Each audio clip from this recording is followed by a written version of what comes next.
Yeah, I did change, and I'm really glad I changed. This one's wife. Why does she copy when she's so bad at it? Hello, I'm HG Tudor. This one's wife is notorious for copying other people. In some instances, it might even be described as plagiarism. There are plenty of examples. For instance, we have seen where she's copied the clothing of Diana, Princess of Wales, and also the clothing of Catherine, Princess of Wales. She has copied Pamela Anderson, Martha Stewart, the Marchioness of Bath. She copied the Naked Spa Korean noodle story. She copied the Catherine Zeta-Jones advertisement.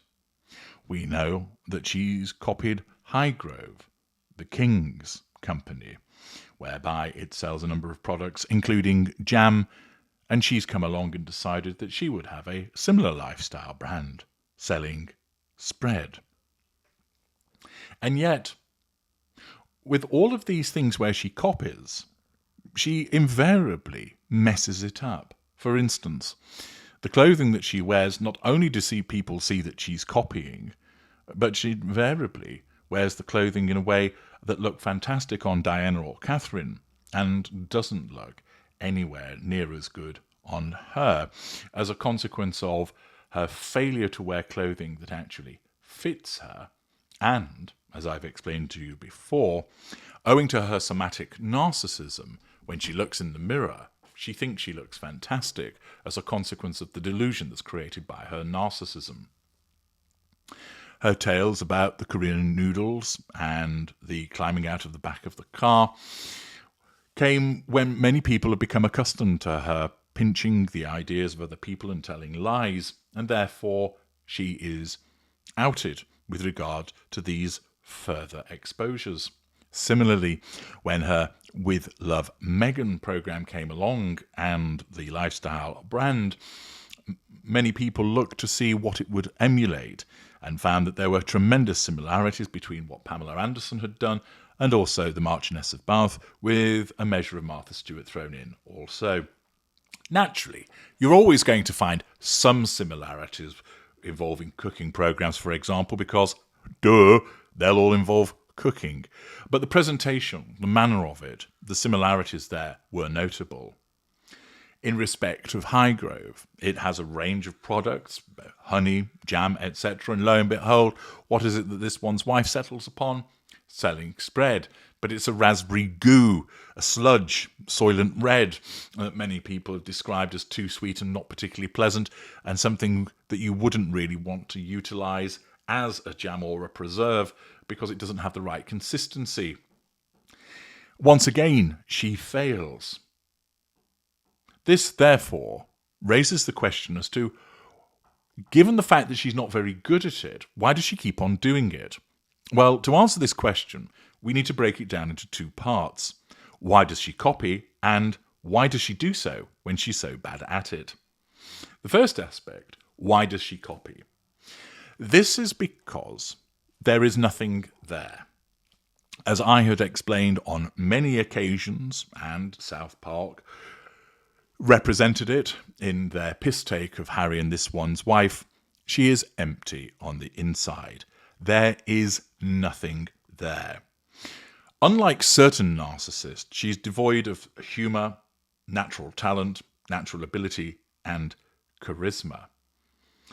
There is no substance to her. What you see that interacts with the world is a construct generated by her narcissism. The purpose of this construct is to make her look far better than she actually is, because that makes it easier to control people, draw fuel from them, and so on and so forth, vis-a-vis the prime aims. She can't do that herself, because her true self is utterly incapable of adult interaction in a meaningful, cooperative, patient, respectful fashion. Instead, her narcissism has furnished this construct with shards and fragments and aspects of other people's lives.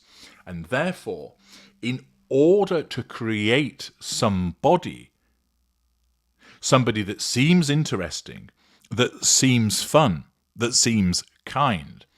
Her narcissism causes her to copy the behaviors of other people because she's incapable of developing that for herself.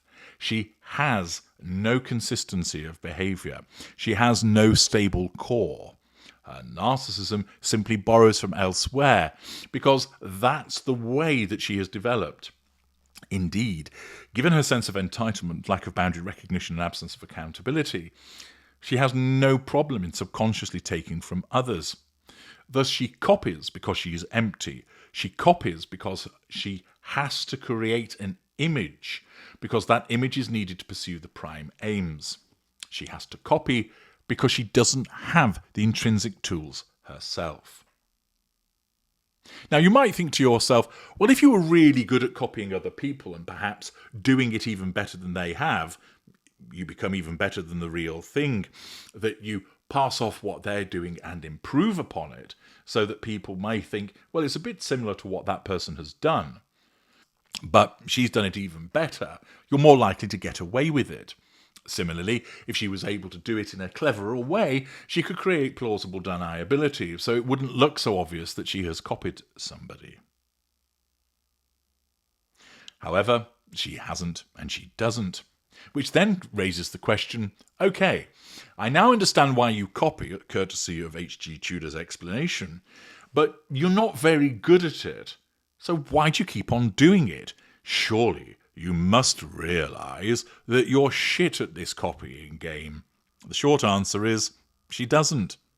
You see, in order for her to succeed, the prevailing default mindset of this one's wife is, I am the best.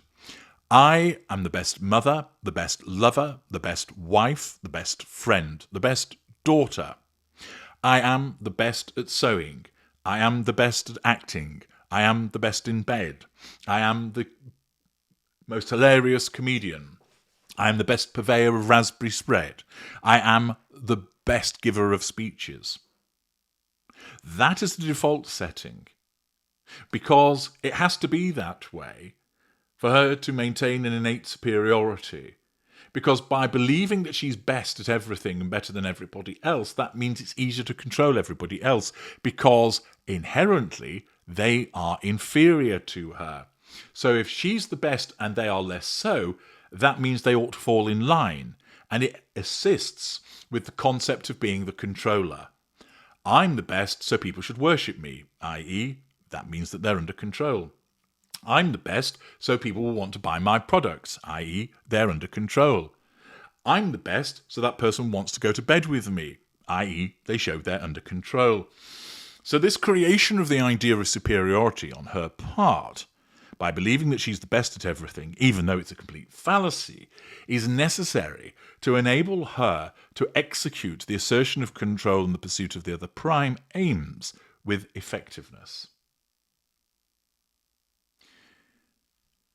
Then she attempts to execute it, and we can all see that she isn't very good at it. But once again, the blinding effect of the narcissism comes to the rescue. It always tells her, your raspberry spread is amazing. Look at these reviews that described it as a taste sensation. See, they're telling the truth. Those people that described it as Solent Red, that person that just described it as a dripping sludge, they're haters, racists, ignore them. And as a consequence of that, not only does she not see that she's copying, because the narcissism doesn't allow her to see that, the facsimile that is created by her is always viewed as a success, so she'll keep doing it. She doesn't stop and think to herself, I've tried to copy King Charles's high growth offerings, and I've really buggered it up. I guess I'd better stop. One, she doesn't see that she's copied in the first place because her narcissism rewires her memory to cause her to fail to notice that she's copied. And secondly, tells her that she executed it brilliantly. And if anybody else says to the contrary, well, then they're just a racist hater who's got it in for her.